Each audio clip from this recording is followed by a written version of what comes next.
Sussex disappeared. Charles furious gave fatal move to burn Harry's memoir over threatening his wife. Fears are said to revolve around Prince Harry's recollections of Camilla Duchess of Cornwall's entry into the royal family and how her romance with his father, Prince Charles, damaged him from a young age. Prince Charles has reportedly offered his son, Prince Harry, an olive branch amid fears over what the Duke of Sussex's memoir will say about Camilla Duchess of Cornwall. The Prince of Wales has previously expressed his firm wish to spend quality time with his grandchildren.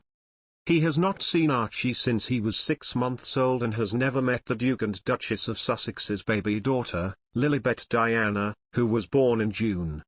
The offer of bringing the family together for the first time since Harry and his wife Meghan decided to quit their royal roles and set up home in California was made by the heir in the lead up to Christmas, it is understood. But Charles's good-natured plan, in an attempt to heal the rift between him and his son, has been thrown into doubt after Harry suggested a return would come at too great a personal risk due to his security situation.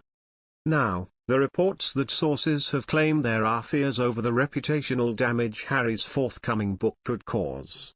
Those fears are said to revolve around Harry's recollections of Camilla's entry into the royal family and how her romance with his father damaged him from a young age.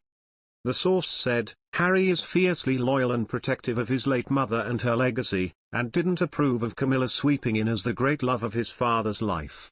Understandably he found those early years incredibly difficult, and he might publicly blame Camilla for much of what he believes went wrong in his childhood, and the trauma the whole situation caused.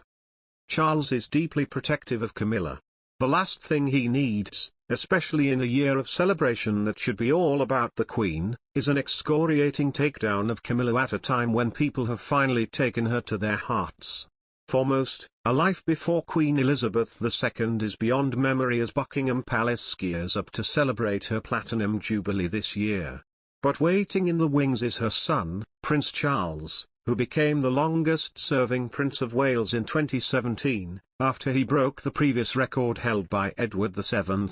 When he ascends the throne, King Charles is likely to implement a few key changes that will have varied success as he establishes the tone of his reign. Graham Smith, CEO of Republic, told that Prince Charles will look to cultivate a new image of the monarchy, updating its appearance for the public as it adjusts to the Queen's absence. He added, there'll be certain efforts in terms of PR.